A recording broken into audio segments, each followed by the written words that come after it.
formé aux ateliers d'art sacré comme lui.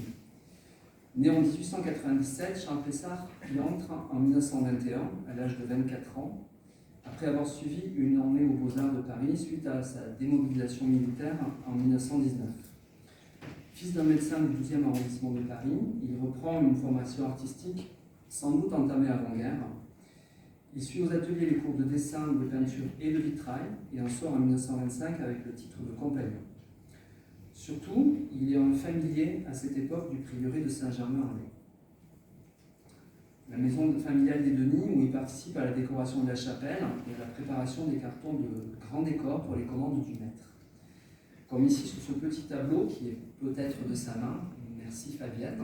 Si quelqu'un un jour sait où se trouve ce petit document, je serais ravi de savoir. Et on voit sur ce petit tableau Maurice Denis et sans doute Gabriel Faure, de dos, en train de peindre le Christ de l'église Saint-Louis de Vincennes. Le prieuré Charles Pessard y passe ses dimanches, assiste aux anniversaires et grandes fêtes. On dit même, tradition familiale des Pessard, que Maurice Denis souhaitait qu'il épousât une de ses filles. Il lui préfère une fille de la bourgeoisie catholique parisienne qu'il épouse en 1927.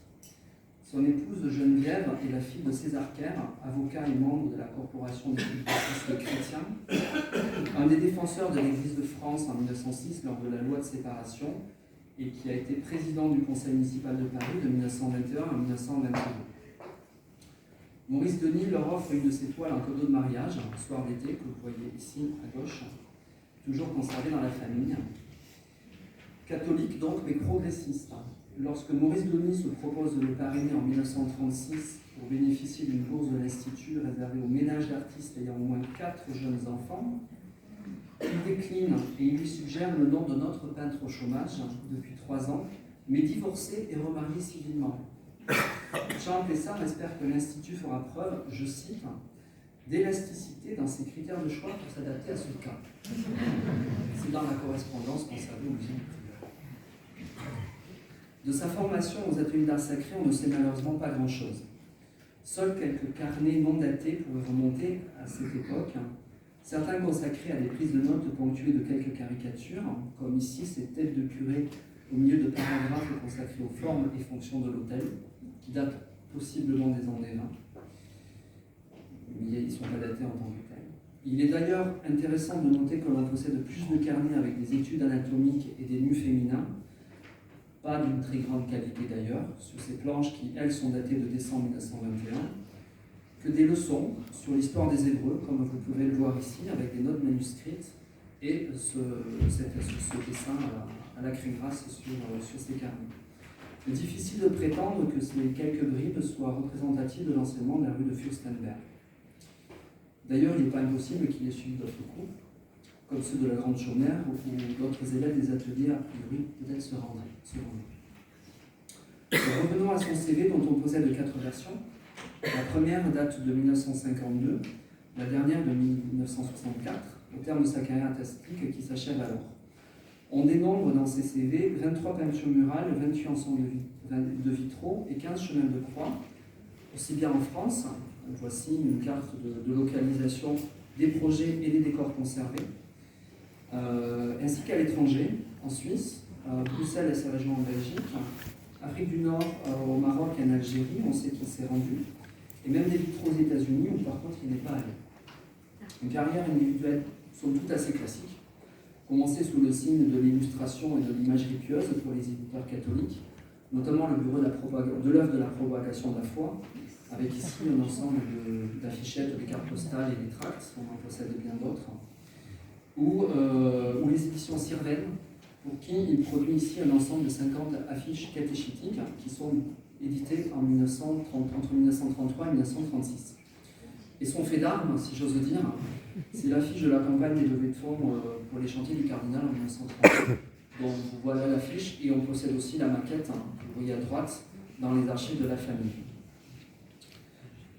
Il reçoit dans les années 1930 ses premières commandes personnelles de peinture murale, j'y reviendrai, avant que le vitrail ne prenne le dessus au tournant de la Seconde Guerre mondiale, même si le vitrail fait vraiment partie de sa formation et de sa production dès les années 20-30. Il travaille notamment beaucoup avec les maîtres verriers Gabriel Loire à Chartres, notamment en dalle de verre, comme ici à droite, ce sont ses toutes dernières productions dans les Alpes en 1962. Il travaille aussi beaucoup avec Francis Chigot, le maître verrier de Limoges. À gauche, ici, deux des très nombreux vitraux très détaillés pour la basilique d'Annecy consacrée à Saint-François de Sales. Mais le début de sa carrière est quand même avant tout placé sous le signe d'assistant de Maurice Denis, plus que de compagnon des ateliers d'art sacré. La chapelle du prieuré de Saint-Germain-en-Laye, bien sûr, mais aussi Saint-Louis de Vincennes en 1925, Saint-Nicolas de Reims en 1927, où il exécute les étoiles qui accompagnent le décor de Maurice Denis, comme l'atteste une correspondance avec le maître. Denis restait à Paris, et ça reste à Reims pour achever le décor. Ou encore en 1934 pour la chapelle des franciscaines de Rouen, comme le montre ce tableau de Vuillard, représentant Maurice Denis à l'œuvre. Et je pense que Charles Plessard est là, de dos, sur des échelles, pour peaufiner les contours de ce tonneau, je dirais, de cette chapelle. De Maurice Denis, il adopte même les techniques, faisant sien le style B, comme on l'a vu ce matin, ce matériau qui permet de peindre comme à fresque et que le maître utilisa pour la première fois à Vincennes en 1925. Les années 20 et 30 sont quand même jalonnés de collaborations régulières avec les compagnons des ateliers d'art sacré, comme on le voit sur cette photo avec d'autres anciens élèves. En rouge, c'est Charles Plessard et son épouse Geneviève. Et avec eux, il participe à cinq grands chantiers que voici listés. 1925, l'église Saint-Jean du village français, construite à l'occasion de l'exposition internationale des arts décoratifs et industriels modernes à Paris. Charles Plessard fait partie du cortège des artisans représentés par Maurice Denis, au pied de la crucifixion. Voilà l'autre fragment consacré au musée du Prieuré. Donc vous reconnaissez le profil de Charles Plessard ici au milieu de ce fragment. Il réalise lui-même une Samaritaine peinte avec Odette Bourguin qui fait face au bon pasteur de Henri Lemestre, mais je n'ai pas de photo ni de dessin de cette œuvre-là. En 1931, pour le pavillon des missions catholiques de Vincennes, il collabore avec Pauline Peniez pour une représentation de l'évangélisation de l'Irlande par Saint Colomban. Il réalise aussi 2 affiches qui furent imprimées pour cette manifestation dans des styles assez différents. Celle de droite très graphique et l'autre à gauche beaucoup plus traditionnelle, y compris dans la vision à l'époque du rôle évangélisateur de l'Église auprès des colonies. Il propose aussi pour ce pavillon des missions catholiques de Vincennes une illustration pour un bulletin paroissial dont je ne sais pas s'il a été édité, si c'est juste un projet ou quelque chose d'abouti, mais qui reprend la silhouette du pavillon orientalisant comme vous le voyez là. Entre 1933 et 1936, il fait partie du projet collectif de l'école Saint-Michel de Picpus, dans le 12e arrondissement à Paris. Il signe le premier vitrail de l'Épiphanie et 5 des 14 stations du chemin de croix, imprimant une marque certaine sous ce décor, je pense, même si le thème général est donné par Henri Lemestre, comme on le sait. Voici les 5 stations qu'il réalise lui-même sur une toile marouflée au format très étiré en longueur. Station 11 et 12 ici. En 1936, il fait partie du voyage à Mende, en Lozère, pour la chapelle des Sœurs de la Providence, où Maurice Denis réalise un décor dans le chœur, mais c'est Henri Lemestre qui est quand même maître de cette opération. Charles Plessard a changé la décoration d'une des chapelles latérales, figurant le martyre de Saint-Jean à la porte latine et la décollation de Saint-Paul, qui sont destinés à prendre place de part et d'autre d'une chaire. Et en fait, on possède à la fois 2 maquettes préparatoires de ce décor et une carte postale qui montre à la fois l'évolution du projet de Plessard lui-même et les transformations que le décor a subies depuis cette époque. Et enfin, en 1937, il participe au dernier grand chantier collectif des ateliers, le pavillon des missions pontificales pour l'exposition internationale des arts et techniques de Paris, pour lequel on sait peu de choses sur le décor confié à Charles Plessard, destiné à la cellule des ordres religieux non cloîtrés, hormis que ce décor se trouvait dans la galerie nord du cloître et représentait les prêtres s'adonnant aux missions, à la prédication et à l'enseignement. Ça, c'est le compte rendu dans la revue de l'art sacré. Je n'ai identifié à ce jour que cette seule maquette, relativement médiocre d'un point de vue plastique, Sans garantie d'ailleurs qu'il s'agisse bien du pavillon, mais c'est des indices que l'on a dans les archives familiales. Par contre, dans cette liste, un grand absent, je ne vous le montrerai pas, l'église du Saint-Esprit, dans le 2e arrondissement de Paris, où une quarantaine d'artistes, dont Maurice Denis et Georges Desvallières, travaillent à la décoration, entre 31 et 35. Aucune explication à cette absence, aucune trace dans sa documentation, ni dessin, ni écrit, si ce n'est qu'il faut peut-être bien admettre que Champlessart, s'il est un bon imagier de l'art catholique, il ne fait pas alors partie des grands noms de l'art sacré auxquels on propose de réaliser son propre décor. Et on l'a vu pour du bois ce matin aussi. Maintenant, je vais m'attarder sur 3 thèmes iconographiques plus spécifiques, essayer de voir si, à travers la production de Champlessart, on peut ou non déceler des constantes propres aux ateliers d'art sacré, des pistes.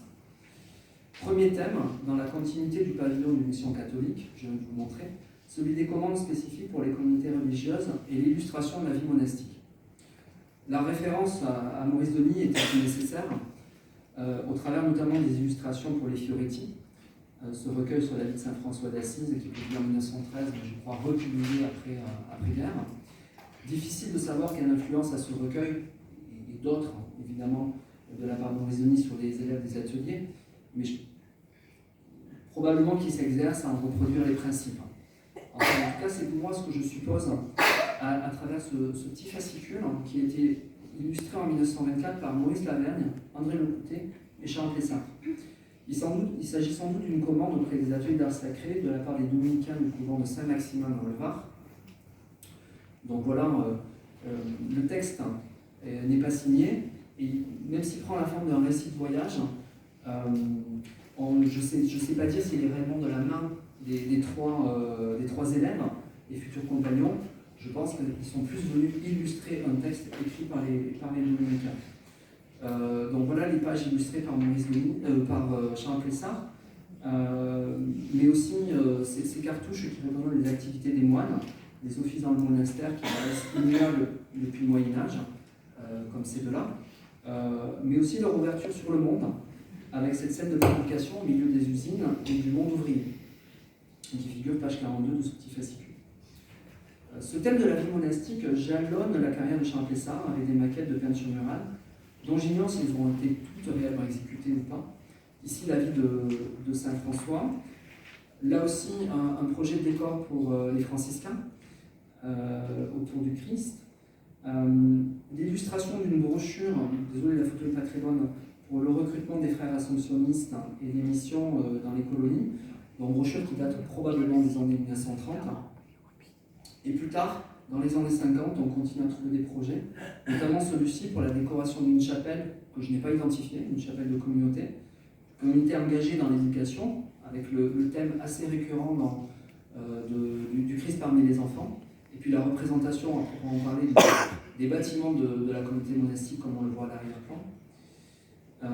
Et aussi ces 2 maquettes destinées, je pense, à l'oratoire des novices de Mende, où je pense qu'il revient dans les années 50 après avoir travaillé dans les années 30 avec les ateliers. Et donc il y a ces maquettes pour des décors qui glorifient l'action des sœurs auprès des enfants et illustrent aussi le temps de la vie spirituelle des jeunes religieuses. Je vous montre notamment ce dessin d'après Saint Matthieu des vocations des vierges sages, des vierges folles. Les vierges sages se pressant auprès du Christ, les vierges folles entraînant dans une espèce de danse qui, je pense, devait évoquer des choses très prégnantes pour les jeunes novices de la communauté. Deuxième thème, le chemin de croix, ce que j'appellerais, j'espère pas trop pompeusement, une espèce de tentation de la linéarité dans la représentation du récit de la Passion.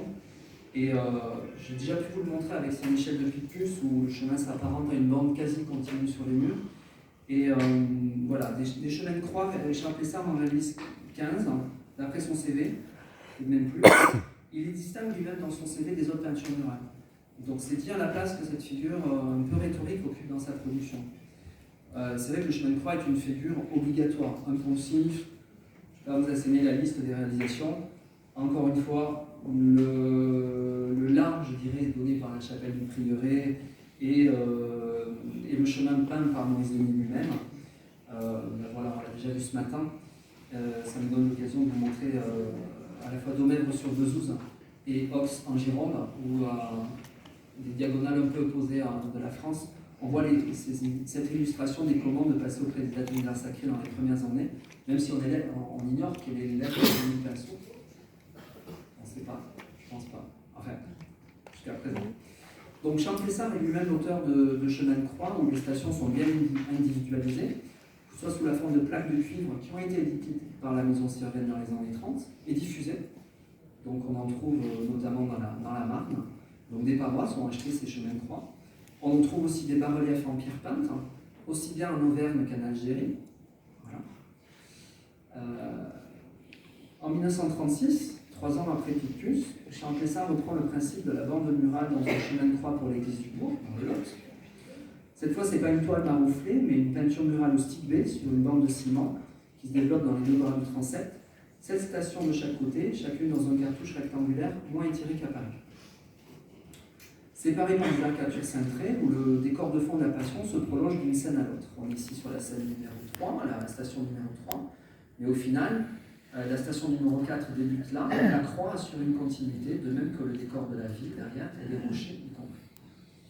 Donc finalement, tout cela donne l'impression pratiquement d'une pellicule de cinéma, où les stations pourraient être des espèces de photogrammes qui sont juxtaposés, constituant une lecture assez continue du récit. Par contre, malheureusement, moi je n'ai aucune archive écrite qui permet d'éclairer le choix de l'artiste. Est-ce que c'est une volonté personnelle? Est-ce que c'est une commande d'un curé? Est-ce que c'est un simple parti esthétique ou un vrai choix propos liturgique? Je l'ignore.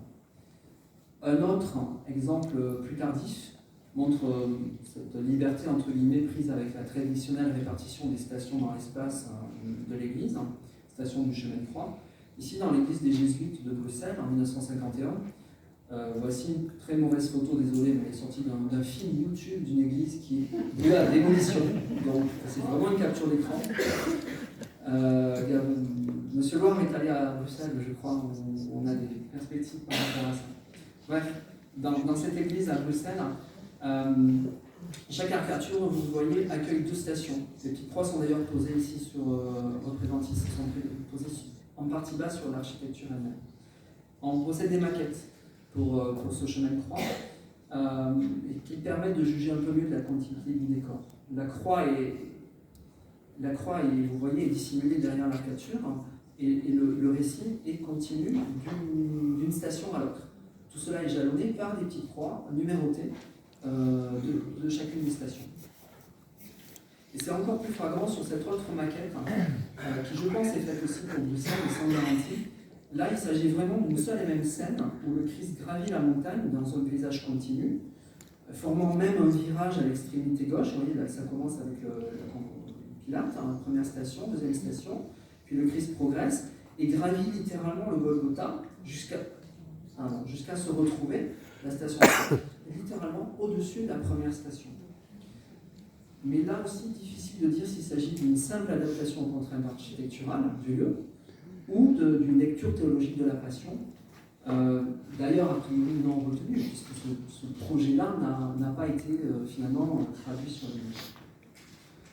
Troisième et dernier thème, et je terminerai par là, la place accordée à l'iconographie du Nouveau Testament avec une illustration très littérale de la vie de la Vierge et du Christ, à l'appui de phrases directement extraites des évangiles et des textes sacrés.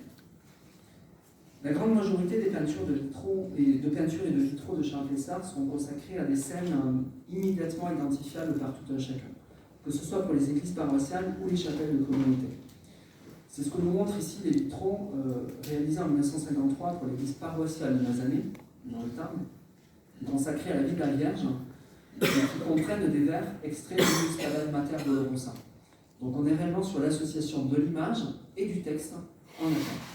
Et ce procédé de citation latine accompagne souvent les scènes ou les scénettes dans la production de Plessard. Par exemple ici, c'est la maquette d'un décor peint, le décor ici toujours, destiné à la chapelle des Sœurs de la Sainte Famille de Villefranche de Rouergue, dans l'Aveyron, qui est consacrée à la vie de Jésus. Au-dessus de la porte d'entrée de la chapelle de la communauté est représentée la Sainte Famille, avec Jésus, Saint Joseph et la Vierge Marie, À gauche, l'Annonciation et la Nativité, et à droite, la fuite en Égypte et Jésus parmi les docteurs. À chaque fois, on retrouve le texte latin qui accompagne, le texte liturgique en latin qui accompagne la scène. Voilà. Et ces variations sont d'ailleurs nombreuses dans son œuvre autour du thème de la Sainte Famille. Saint Joseph Charpentier et Jésus apprenant le travail à ses côtés, ou l'amour du travail, on le trouve sous différents titres. Aussi bien en peinture murale dans les années 30, c'est un décor à Marseille qui a disparu depuis a priori très longtemps, que des affiches catéchétiques pour Sirène, et que des vitraux. Et on le trouve du début des années 30 à la fin des années 50. C'est assez récurrent. Je termine sur ce projet des années 30 pour des vitraux qui n'ont semble-t-il jamais été réalisés pour une toute petite église reculée de l'Hérault. C'est peut-être ma tentation du fait de mon nouveau travail depuis quelques mois à Montpellier, mais je connaissais cette maquette depuis déjà un moment. Voilà.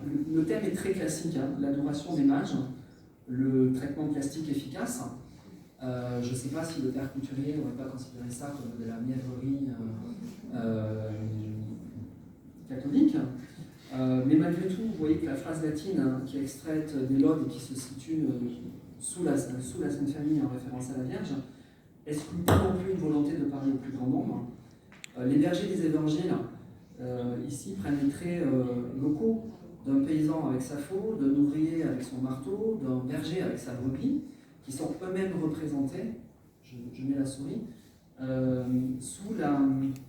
au devant de l'usine hydroélectrique qui domine effectivement le village de Madière aujourd'hui en Hérault et a été construit peu avant. Et les enfants qui se trouvent au premier plan là, dans cette baie droite, introduisent, je trouve, une forme de modernité qui est quand même très caractéristique des années d'avant-guerre.